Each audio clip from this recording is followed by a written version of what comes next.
first exercise that we do is what we call a skid pad exercise. And the goal for this is to figure out how to make the front wheel drive car start to slide as you go around the skid pad. I can make the car turn with the brake pedal, and I can make it straighten out by releasing the brakes. Got it. Let's take it up a notch. Okay. So what's the next move? So the next exercise after the skid pad is the slalom. It becomes a little bit more dynamic because you have to start steering in the correct time and direction for the road that we've got going on, but it's fun. Let's give it a shot. Cool. So second gear still. Once you get into second, move your foot to the brake. Start setting throttle, not full throttle. Now let's talk about this first left. Turn in, then brake, counter steer, then release. Turn in, brake to make it turn, counter steer to make it go straight. On the brakes to turn, counter to release. On the brakes to make it turn, counter, release the brakes to make it go straight. Again, it's a weight transfer thing. Putting the load forward makes it turn, putting the weight back makes it go straight. Again, constant throttle, about 90 degrees of steering in any given direction. And we're not wide open. No. Okay. Probably have a lot closer to 50% throttle than 90. Minimal steering, brakes to make it turn. Minimal steering, brakes to make it turn. On the steering, on the brakes. Off the steering, off the brakes. The other thing to really focus on is where are you looking? Okay, right. Where do I want to end up? At the end of this left-hander, I want to end up over there, so I look over there. Turn to brake to make it happen. Turn and brake to make it happen. Turn and brake, make it happen. Counter steer, release. Again, it's really focusing on the brake pressure, making everything happen. You're trying to not use the gas. You're trying to minimize your steering angle. 90 degrees is the most steering you should need. Okay. But if you're doing it correctly, you can probably use less steering. Less steering, okay. Longer corner, hold the brakes longer. That's all. Okay. So if it's a long corner, you keep the brakes on because that keeps the weight in the front. You hold the brake pressure down until you are completed with the corner. Okay.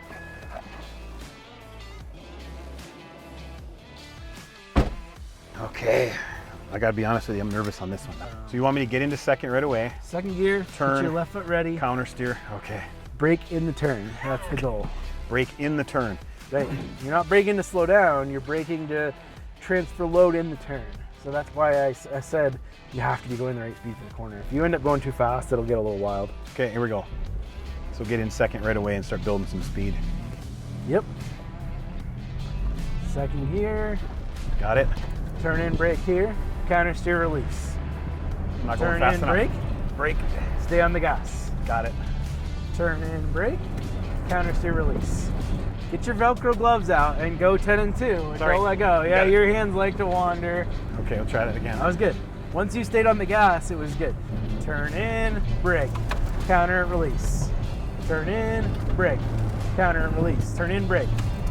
Counter, release. Stay on the gas. Turn in, brake. Good. Turn in, brake. Yes. Stay in the gas. If you're lifting even a little bit, you'll lose the momentum. I feel it. Yep. I feel like I am doing that. This one seems like the stress on the car is pretty similar. I mean, we're doing the same things to it. We're just adding a bunch of suspension load to it. Exactly. From right to left, a little bit of side to side weight transfer. You tend to get students making more mistakes doing this. So the using the clutch while trying to brake, vice versa. People freezing up and lifting off the gas and jamming the brakes and stalling the engine, or spinning and back spinning the engine when you go back, when you have a really good spin, the engine spins backwards. There's all sorts of different things that can happen. Got it, okay. Good. Think about where you're looking to. Got it. Now I'm looking over here. Good, now I'm looking all the way up the hill. Yeah. The gas was way more stable that time. Yeah. And it was much smoother operation as far as making the car slide in the corner. Yeah, Okay, here we go. So I'm going to the left, Steady 10 and gas. 2, 10 and 2. Good. Good.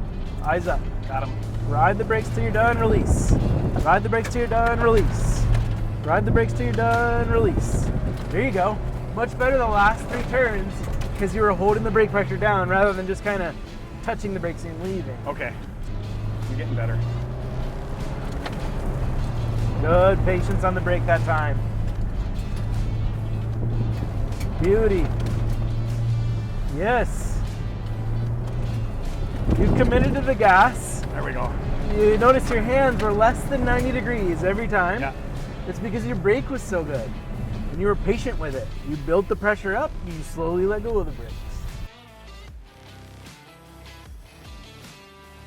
Yeah. Thanks for the quick down and dirty course on how to do those dynamic maneuvers with the car, but more importantly, man, it really showed us how tough it is on the cars, on the fluids, on basically on everything, that you guys need maximum protection. Absolutely, yeah. These cars are tough, but you know, putting the right stuff inside of them makes it even better for the longevity of the vehicle.